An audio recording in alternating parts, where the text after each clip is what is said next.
Evangelho segundo Marcos, capítulo 1, versículos 1 até o 14. E nos diz assim a palavra do Senhor em Marcos, capítulo 1. Princípio do Evangelho de Jesus Cristo, Filho de Deus. Conforme está escrito no profeta Isaías, enviarei à tua frente o meu mensageiro, ele preparará o teu caminho. Voz do que clama no deserto, preparem o caminho para o Senhor, façam veredas retas para ele. Assim surgiu João, batizando no deserto e pregando um batismo de arrependimento para o perdão de pecados. A ele vinha toda a região da Judéia e todo o povo de Jerusalém. Confessando os seus pecados, eram batizados por ele no rio Jordão. João vestia roupas feitas de pelos de camelo, usava um cinto de couro e comia gafanhotos e mel silvestre. E esta era a sua mensagem: depois de mim, vem alguém mais poderoso do que eu, tanto que não sou digno nem de curvar-me e desamarrar as correias das suas sandálias. Eu os batizo com água, mas ele os batizará com o Espírito Santo. Naquela ocasião, Jesus veio de Nazaré da Galileia e foi batizado por João no Jordão. Assim que saiu da água, Jesus viu o céu se abrindo e o Espírito descendo como pomba sobre ele. Então veio dos céus uma voz: Tu és o meu filho amado, de ti me agrado. Logo após, o Espírito o impeliu para o deserto. Ali esteve 40 dias, sendo tentado por Satanás. Estava com os animais selvagens e os anjos o serviam. Depois que João foi preso, Jesus foi para a Galileia, proclamando as boas novas de Deus. O tempo é chegado, dizia ele. O reino de Deus está próximo. Arrependam-se e creiam nas boas novas. Vamos orar. Senhor Deus Todo-Poderoso, colocamos as nossas vidas diante do Senhor neste momento em que abrimos as Escrituras. Ó Senhor Deus, com humildade e dependência total de Ti, nos colocamos diante da palavra, pedindo que o Teu Espírito abra os nossos ouvidos e os nossos corações, para que venhamos compreender as Escrituras, aquilo que o Senhor tem para nos dizer, sermos convencidos, ó Pai, e transformados pelo poder da Tua palavra. Ajuda-nos a ver Jesus, autor e consumador da nossa fé, aquele em quem nós podemos confiar. Em nome de Jesus nós oramos. Amém. Você pode sentar, meu irmão, minha irmã. Bom, nós estamos em uma série de mensagens no Evangelho de Marcos que foi iniciada, que foi aberta na semana passada com o título O Evangelho de Marcos para uma Igreja Missional. E a grande ideia que vai nos servir de orientação para essa série de mensagens e que resume o Evangelho de Marcos dentro dessa proposta, essa grande ideia é a seguinte: Jesus convoca a igreja ao serviço sacrificial, como evidência da fé na sua ação evangelística missional. Jesus convoca a igreja, convoca a mim, convoca a você, para um serviço sacrificial. Isso como uma evidência de uma fé verdadeira, uma fé genuína, uma fé que agiu e transformou o nosso coração. Uma fé genuína a fim de que nós possamos agir de maneira evangelística e missional. E considerando a direção da igreja para este segundo semestre, nós estamos nos dedicando ao entendimento e aplicação do que significa ser uma igreja missional. E o Evangelho de Marcos, ele vai nos ser, meus irmãos e minhas irmãs, muito útil com esse propósito. Isso tudo porque o Evangelho de Marcos nos apresenta a missão de Jesus e a comissão que Jesus deu à igreja e mostra que Jesus nos deixa um exemplo de encarnação da mensagem que ele pregava. E assim sendo, Jesus ele é o mensageiro desse evangelho e a mensagem encarnada desse evangelho. E nisso ele nos deixa um exemplo. Ele nos deixa um exemplo de como a igreja também deve encarnar o evangelho que anuncia aos perdidos. A igreja deve expressar o seu maior testemunho por meio das suas ações condizentes, coerentes com aquilo que prega. Vivendo entre os descrentes neste mundo, fazendo a diferença entre eles, mas interagindo com eles, a fim de expressar por suas atitudes, palavras, esse evangelho transformador experimentado por cada um de nós. A missão da igreja, nós temos dito aqui, é pregar o evangelho a todos, batizar aqueles que se arrependeram dos seus pecados e ensinar a esses convertidos a obedecer a tudo o que Jesus ensinou. E aí a gente tem aprendido que a evangelização ela não é um fim em si mesma, mas ela é o caminho. E esse caminho desemboca, tem o objetivo de discipular pessoas. A evangelização não é o fim, mas é o caminho que leva ao discipulado. E o Evangelho de Marcos, vejam vocês, ele pode ser claramente dividido entre essas duas ações de Jesus. Primeiro, Jesus, ele exerce o seu ministério público, de pregação pública, para o povo em geral. E nisso, ele convoca pessoas ao arrependimento e à fé. Daí, na segunda parte, Jesus se volta para a formação dos seus discípulos. E aí ele ensina a eles como eles devem negar a si mesmos, tomar a cruz e seguir a ele. E a chave para o entendimento do propósito de Marcos, quando ele escreveu esse evangelho, é vista justamente num contexto onde Jesus, ele deixa para os seus discípulos uma atitude sua como exemplo para eles seguirem. Jesus diz em Marcos 10:45, não precisa abrir, nem mesmo o Filho do Homem veio para ser servido, mas para servir e dar a sua vida em resgate de muitos. Daí Marcos retrata Jesus especialmente como um servo sofredor, alguém que entrega a sua vida para que outros tenham a vida eterna. É verdade que a igreja, eu, você, nós não temos a capacidade, o poder, a autoridade, a dignidade, a santidade para entregarmos as nossas vidas a fim de que alguém seja salvo. Por mais que a gente, no nosso desejo, na nossa expectativa de que pessoas encontrem a Cristo, a gente até possa pensar, olha, eu até daria a minha vida para que fulano, para que ciclana conhecessem a Cristo Jesus. Pense no coração de um pai e de uma mãe, em favor do seu filho.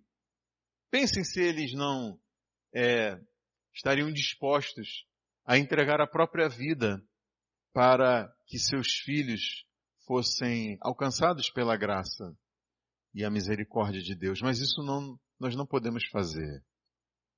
Nosso papel é anunciar o Evangelho.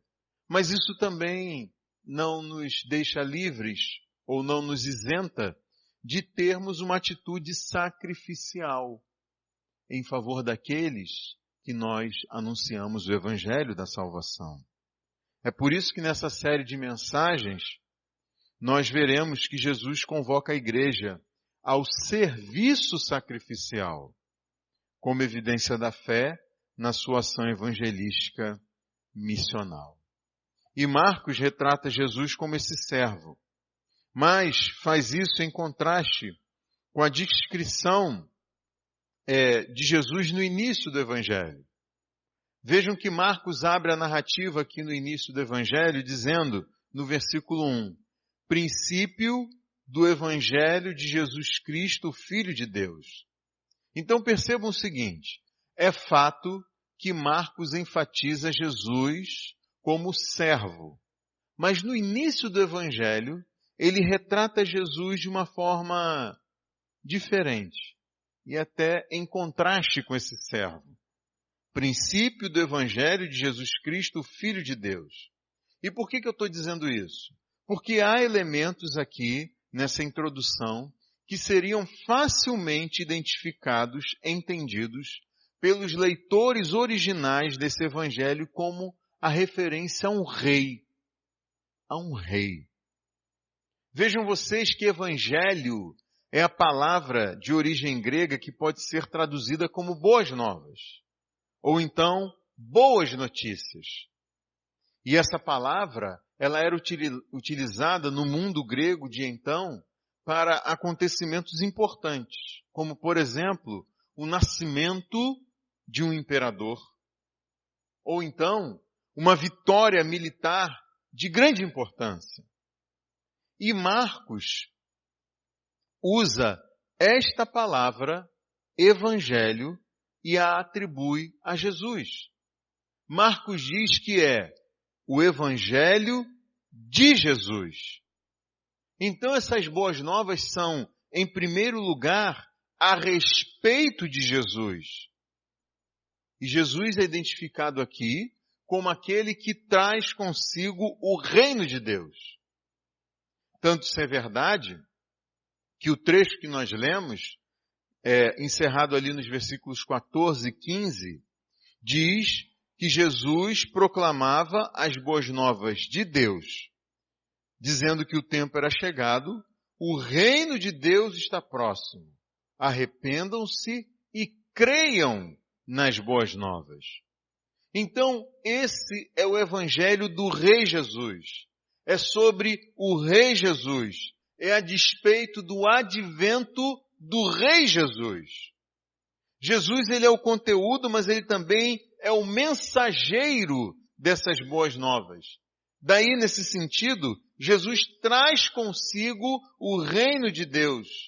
E esse reino, ele é maior, ele é supremo, ele prevalece sobre todos os reinos e sobre todos os opositores, sejam terrenos, sejam espirituais. Jesus é aquele que prevalece sobre tudo e sobre todos. Ele é o Rei vitorioso, ele é o grande libertador do seu povo. Vejam que Jesus é um nome de origem hebraica, no hebraico é Yeshua, e que significa Jeová salva, ou Salvador.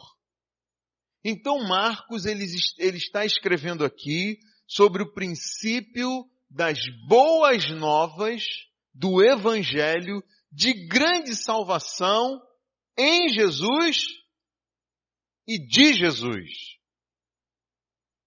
Marcos identifica também a Jesus como Cristo. E essa palavra, ela de origem grega, está associada à palavra hebraica Messias, que significa ungido.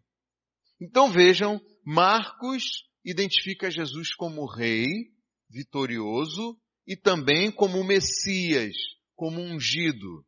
E no Antigo Testamento, essa unção com óleo representava tanto a nomeação como a capacitação de alguém para exercer um ofício.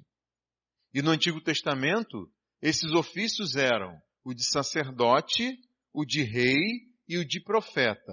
Sacerdotes eram ungidos, reis eram ungidos, profetas eram ungidos. Só que no tempo de Jesus, quando Marcos usa essa palavra Messias ou Cristo, a identificação primária, primeira, que os leitores teriam era de um rei.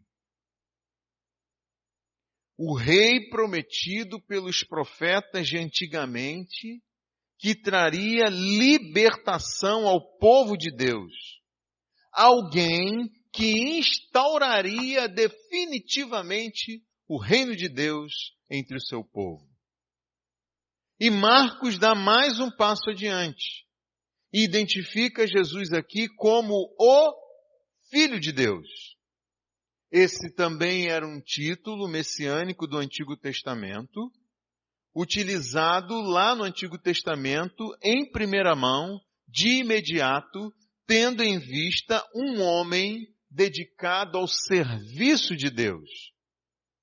Era um servo de Deus, uma pessoa dedicada ao serviço de Deus, que não era apenas chamado de servo, mas de filho de Deus.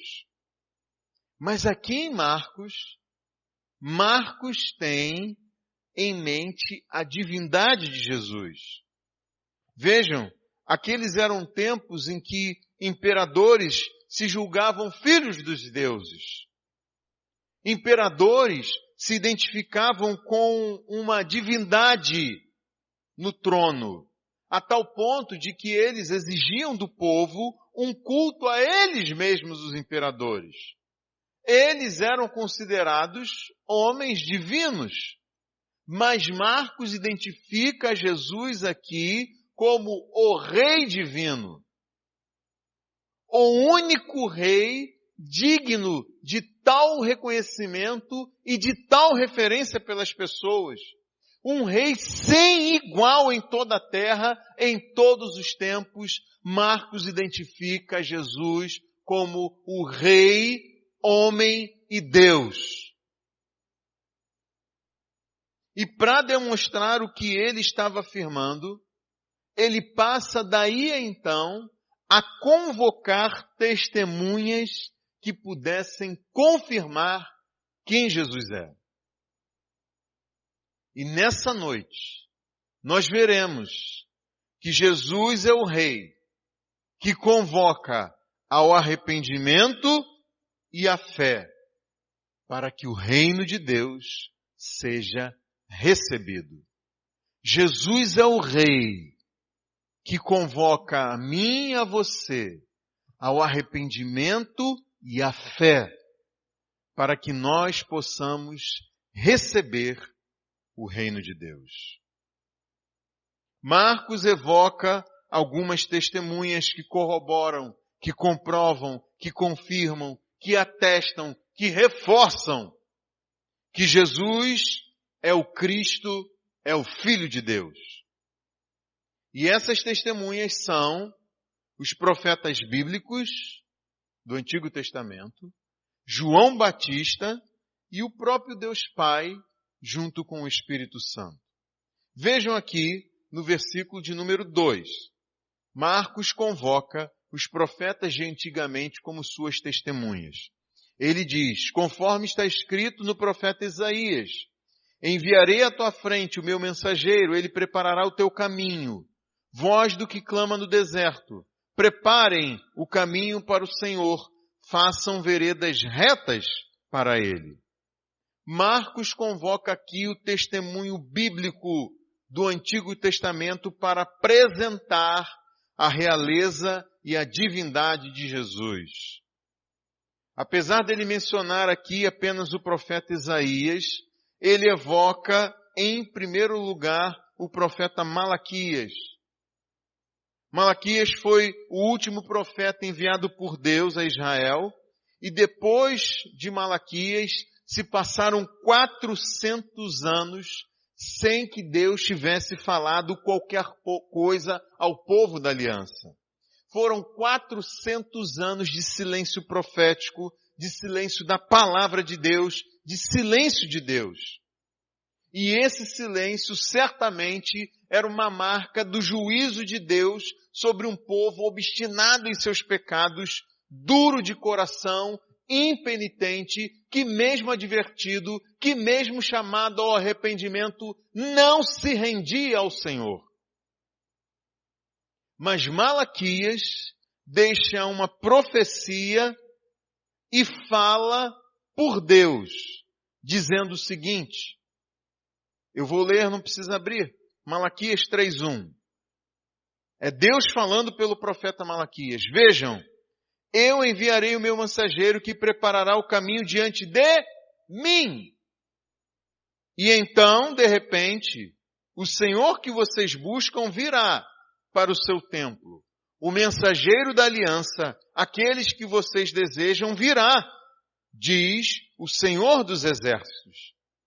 E aqui é Jeová, o Deus eterno, anunciando que enviaria o mensageiro diante de si.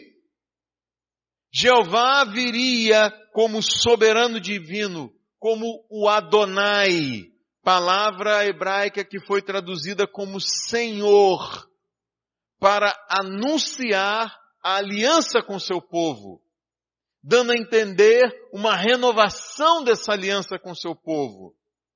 E daí, logo em seguida, Marcos vai dizer que essa profecia de Malaquias se cumpriu em João como mensageiro que veio proclamando a chegada desse soberano divino, desse Adonai. Mas essa profecia também dizia que Jeová é quem viria. E daí Marcos identifica Jesus com o Deus eterno, que falou por meio do profeta Malaquias. Marcos, em seguida, ele cita aqui no versículo 3 o profeta Isaías. E lá no livro do profeta Isaías, no capítulo 40, versículo 3, nós lemos o seguinte, Deus falando pelo profeta Isaías. Uma voz clama, no deserto, preparem o caminho para o Senhor, façam no deserto um caminho reto para o nosso Deus. E essa voz no deserto anunciaria a chegada de Deus, de Jeová, o Deus eterno. E Marcos identifica Jesus como esse Deus eterno. Uma vez que ele diz que João é essa voz que proclama, essa voz que anuncia, essa voz que prepara a chegada do Deus eterno. Marcos, então, a partir aqui do versículo 4, ele chama o testemunho de João. E ele diz, assim surgiu João, batizando no deserto e pregando um batismo de arrependimento para o perdão de pecados. João era filho de um sacerdote, mas em vez dele ir servir no templo em Jerusalém, seguindo o ofício da sua família, ele foi para o deserto. João foi para o deserto para pregar, para convocar pessoas ao arrependimento dos seus pecados e batizar essas pessoas arrependidas como símbolo de uma lavagem dos seus pecados. Veja o versículo 5. A ele vinha toda a região da Judeia e todo o povo de Jerusalém, confessando os seus pecados. Eram batizados por ele no Rio Jordão. Veja então que depois de 400 anos de silêncio profético, depois de 400 anos de silêncio de Deus, surge João convocando o povo ao arrependimento. Surge João vivendo e pregando em um lugar ermo, inóspito, carregado de simbologia. João está no deserto. O templo estava em Jerusalém, a capital, um templo reformado, remodelado, embelezado, mas corrompido por um culto que não condizia com o Deus de Israel. Era um templo lindo, magnífico por fora, mas o que se fazia lá dentro era vergonhoso, era reprovável aos olhos de Deus. E como isso nos serve de alerta? Quantos podem ser belos e formosos por fora, mas os seus corações estão corrompidos? O templo em Jerusalém era o símbolo dos judeus religiosos daquela época. Pessoas que se esforçavam para cumprir certos ritos, mas que não viviam a verdade desses ritos. Pessoas que fingiam um determinado comportamento externo, mas os seus corações estavam carregados de malignidade, de pecaminosidade. E enquanto isso, João estava no deserto. Ele não estava exercendo o sacerdócio corrompido daqueles que estavam lá em Jerusalém, mas ele estava sendo a voz de Deus no deserto. Depois de 400 anos, surge João no deserto, o que faz a gente lembrar de outros 400 anos de silêncio de Deus que antecedeu uma grande libertação. Vejam vocês que o povo de Israel ficou 400 anos no Egito e lá foi submetido a uma cruel escravidão. Até que Deus veio em pessoa para libertar o seu povo da escravidão e conduzir esse povo pelo deserto até a terra prometida, onde ele, o Senhor, Deus, reinaria sobre um povo santo e exclusivamente seu. E agora, aqui está João anunciando que Deus está vindo. Deus está vindo novamente para trazer salvação para o seu povo, para libertar o seu povo da escravidão. Só que não se trata de uma escravidão física, como aquela de séculos antes, experimentada pelo povo de Israel no Egito. Trata-se de uma escravidão da alma ao pecado, de uma rendição à morte e ao diabo, que todo ser humano está preso e dominado por natureza. Mas é Deus em pessoa que vem para libertar do império das trevas e conduzir seu povo ao reino eterno e celestial. E quem é este que vem? Jesus, o Cristo, o Rei eterno, o Filho de Deus. É Jesus esse Deus libertador, esse Rei eterno. Vejam vocês, os judeus eles estavam habituados às cerimônias de batismo, aos ritos de lavagem, de purificação do corpo, especialmente para aqueles que não eram judeus, mas tinham se convertido à religião judaica. Esses que eram chamados de gentios convertidos ou prosélitos. Só que aqui, ao deserto, estavam vindo judeus da Judeia, de Jerusalém, atraídos pela palavra de Deus que era pregada por João, e ali eles estavam sendo batizados. João pregava e batizava como preparação para o advento do Rei, para o advento de Jesus, para a chegada de Jesus. E nesse sentido, o batismo de João ele é diferente do batismo praticado na igreja hoje.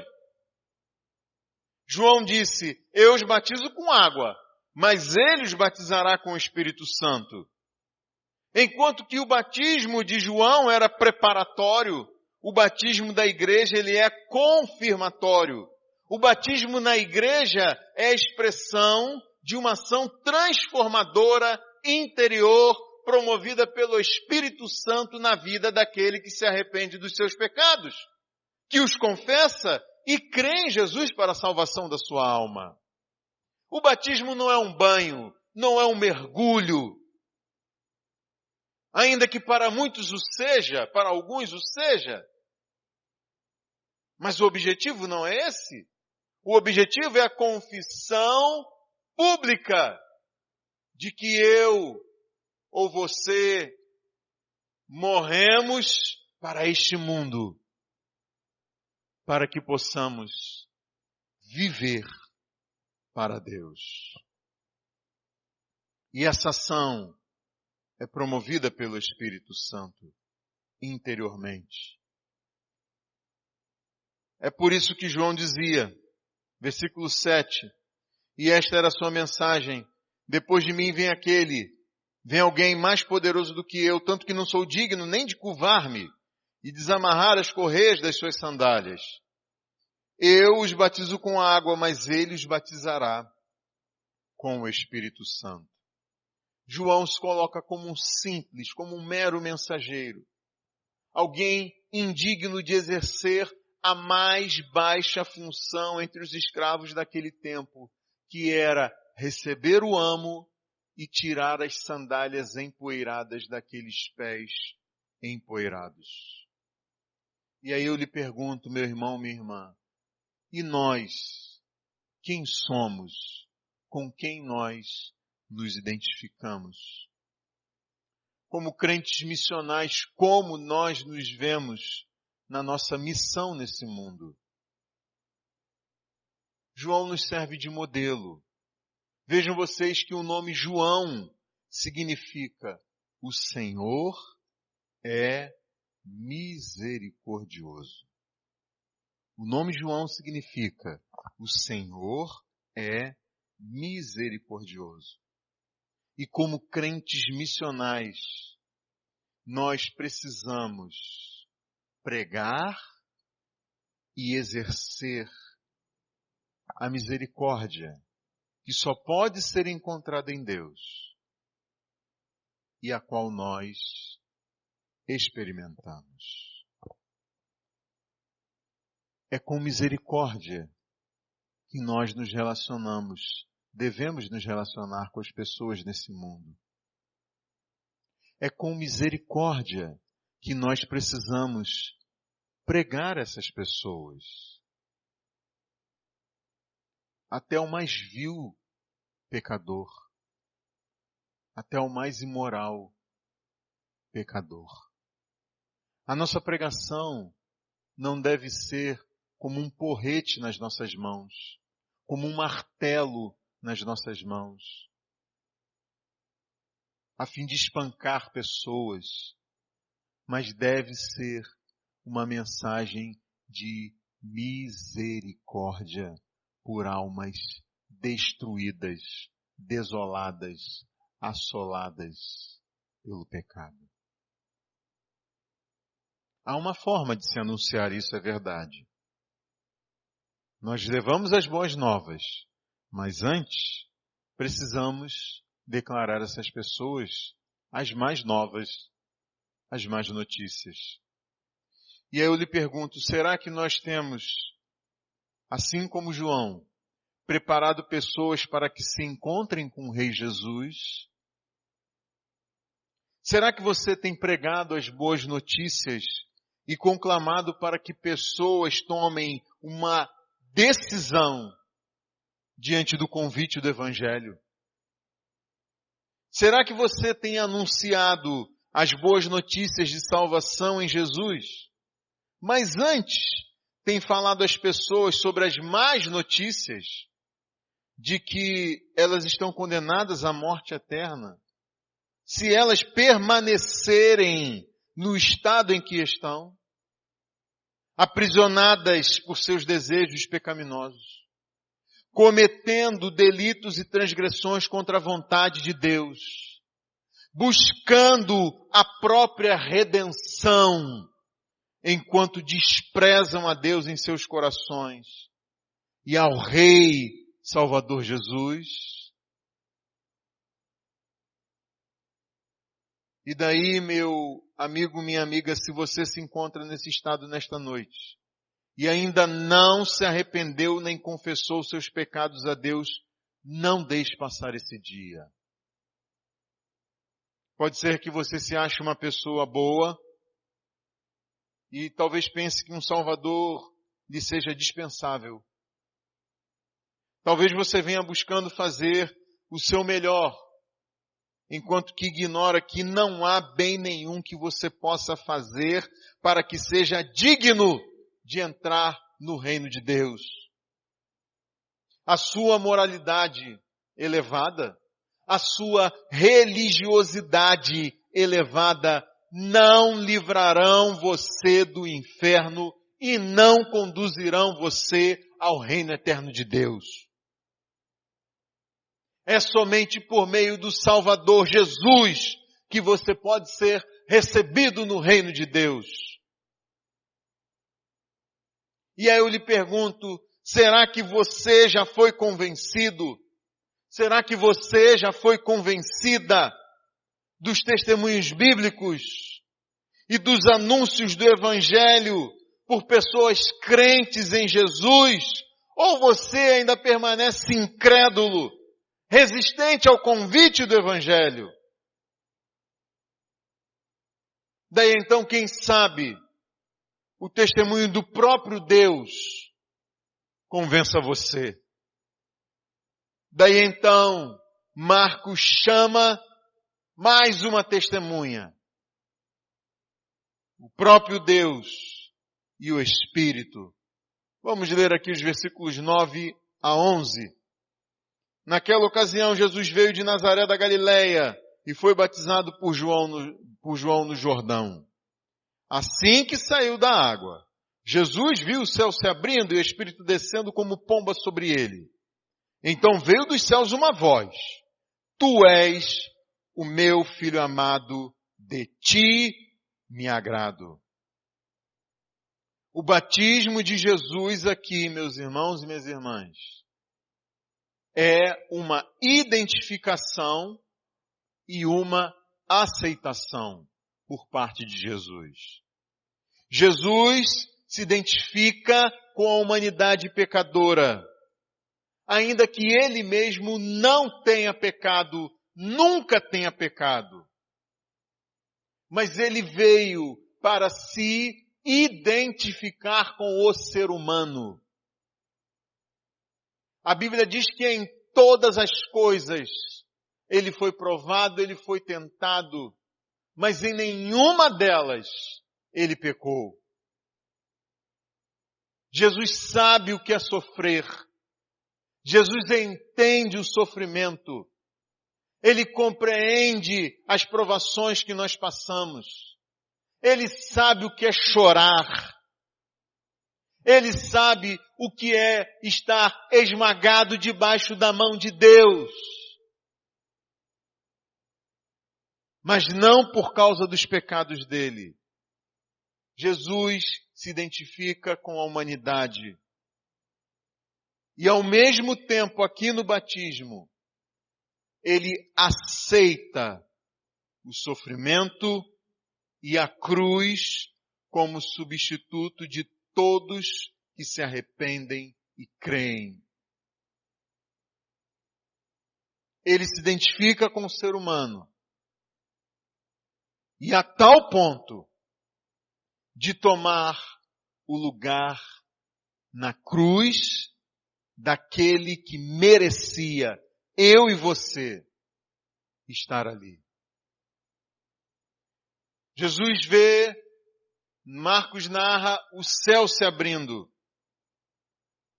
E céu se abrir é retratado no Antigo Testamento como a vinda de Deus. Mas aqui é o Espírito Santo quem desce. E o Espírito Santo vindo e pairando nos remete a Gênesis capítulo 1, versículo 2. E o princípio declarado lá em Gênesis 1, capítulo 1, versículo 1, e também aqui em Marcos capítulo 1, versículo 1, nos dá a ligação de tudo o que está acontecendo aqui com o anúncio de um novo começo. A Trindade está reunida no batismo. Deus Pai, Deus Filho, Deus Espírito. E o homem Jesus está aqui representando aquele que se arrepende e crê. Todo o que se arrepende e crê deve ser batizado. E lá em Gênesis, o reino de Deus ele foi inaugurado na terra, enquanto que aqui, em Marcos, é o reino de Deus que é, digamos assim, reinaugurado nos corações daqueles que confessam e creem. Lá em Gênesis, a escuridão, o vazio e o caos antecederam a criação.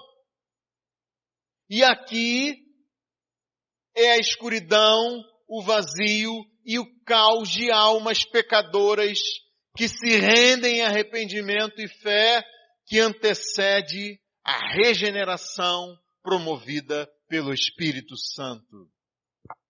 Meus irmãos e minhas irmãs, é a Trindade em ação. O Pai toma a iniciativa, o Filho é quem se entrega em sacrifício em nosso lugar e é o Espírito Santo quem nos regenera. É Deus fazendo novas todas as coisas, recriando todas as coisas na vida daquele que se arrepende e crê em Jesus. Mas vejam aqui, olhem para Jesus ali nas águas,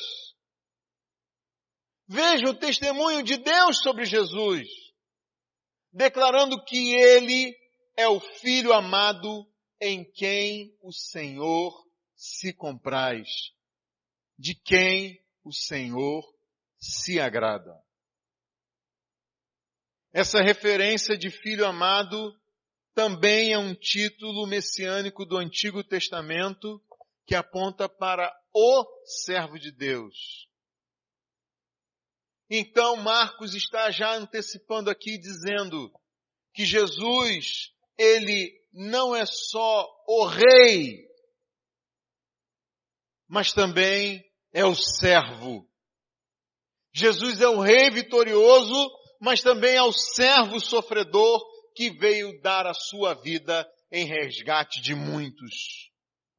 Aqui no batismo, Jesus ele é o pioneiro e ele é o modelo para os crentes. O batismo cristão é a expressão externa de um nascimento do alto, promovido pelo Espírito Santo, que torna pecadores indignos, inimigos de Deus, em filhos amados. O que deve nos levar à pergunta nesta noite: quem é você nessa noite?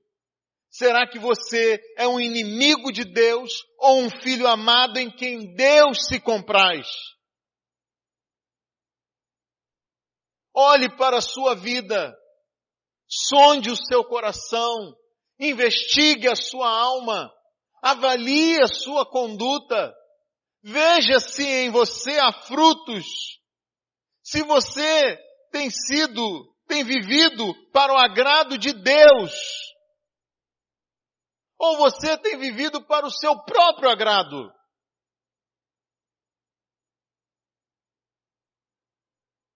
Nós podemos ter filhos, mas filhos podem ser desagrados para seus pais. Que grande tristeza. Quem sou eu? Eu digo, eu sou o filho de Deus. Mas será que eu sou um filho mesmo? Além disso, eu sou um filho que agrada ou desagrada ao Pai Celestial? Será que Deus pode dizer de lá do alto do céu, de cima, eis aí o meu servo, eis aí a minha serva, em quem eu me agrado?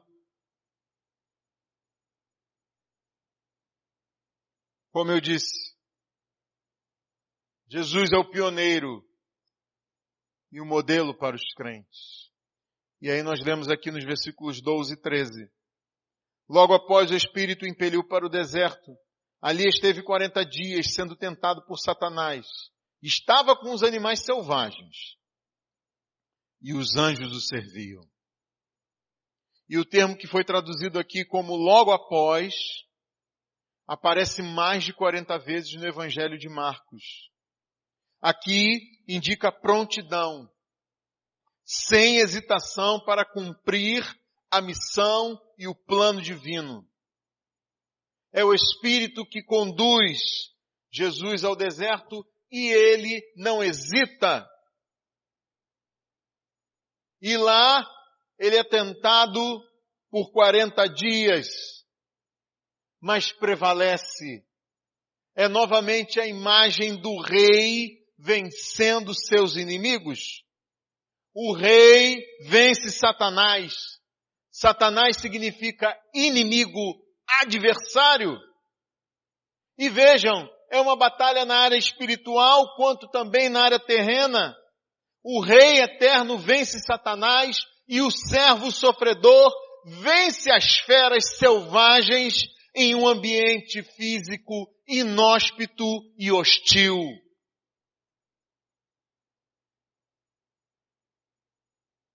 Quarenta dias lembram os 40 anos de provação de Israel no deserto. E Israel peregrinou por causa da desobediência, por causa do orgulho. Mas Jesus não foi para o deserto para padecer por causa dos seus pecados. Ele foi para uma identificação vitoriosa naquilo em que o povo de Deus falhou. E para nós hoje crentes nele, Jesus, ele vai como pioneiro e como uma identificação conosco. Prevalecendo, vencendo. Quando ele não tenta a Deus, quando ele não busca satisfazer as suas próprias necessidades sentidas, quando ele não age com orgulho, com autossuficiência, mas na dependência do Espírito. Jesus vence as tentações de natureza interna e externa, espirituais e físicas. Ele é o pioneiro, ele é o autor, ele é o consumador da vitória que eu e você podemos obter nele por meio dele, sobre as nossas tentações e provações.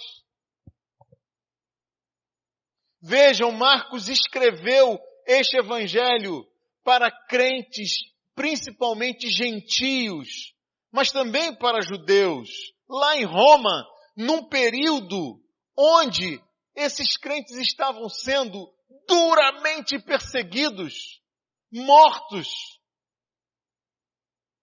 Daí então, a vitória de Jesus sobre os adversários espirituais e humanos seria de grande incentivo para que esses crentes permanecessem firmes na fé. Até essa disposição aqui, sem hesitação, para caminhar de cabeça erguida, resolutamente, para a provação, para as adversidades físicas. Ah, meus irmãos e minhas irmãs, por que nós hoje vacilamos diante de problemas tão pequenos?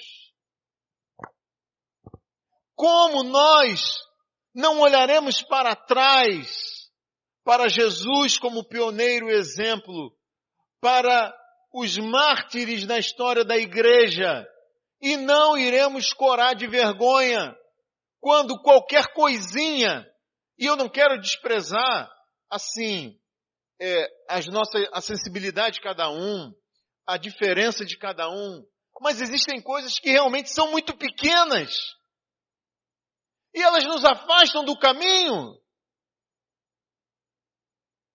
Ah, meu irmão, minha irmã, o convite de Jesus é para que tomemos cada um a nossa cruz e o sigamos. Jesus é de Nazaré, na Galileia, e ele foi pregar na Galileia. Versículos 14 e 15. Depois que João foi preso, Jesus foi para a Galileia, proclamando as boas novas de Deus. O tempo é chegado, dizia ele, o reino de Deus está próximo, arrependam-se e creiam nas boas novas. Jesus é chamado de o Nazareno, e esse é um título de desprezo. Desprezo. E ele é o nosso exemplo nisso. Desprezado por este mundo, mas amado por Deus. Talvez você queira ser aceito por este mundo, mas a contrapartida disso é ser rejeitado nos céus. Talvez você queira agradar a este mundo,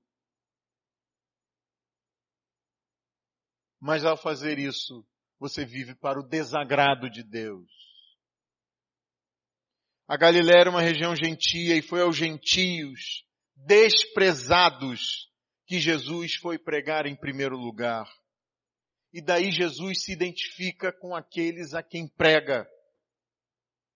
E o mesmo fez Marcos ao escrever esse evangelho. Ele usa de uma linguagem apropriada à cultura dos seus leitores para alcançá-los. Ele vai direto ao ponto a um público que não queria perder tempo com as coisas.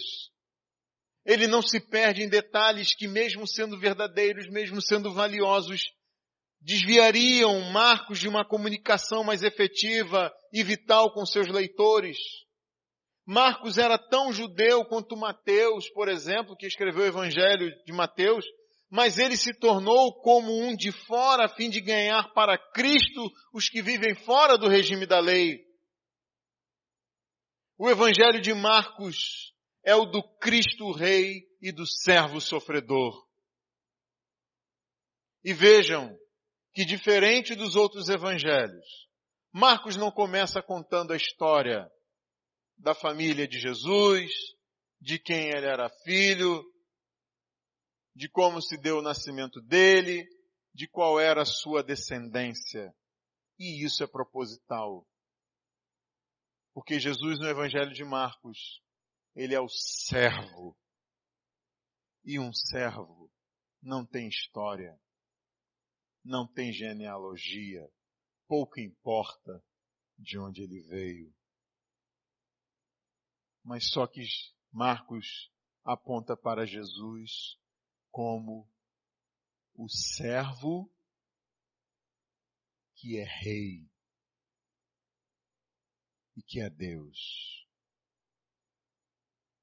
Na ação missional, a igreja deve olhar para Jesus, autor e consumador da fé, pioneiro e um modelo para a nossa missão. Devemos olhar para Jesus e seguir o seu exemplo, andar nas suas pisadas, viver conforme a sua vontade, como um filho agradável a Deus. Jesus é o Rei que convoca ao arrependimento e à fé para que o reino de Deus seja recebido. Esse é o Jesus que pregamos.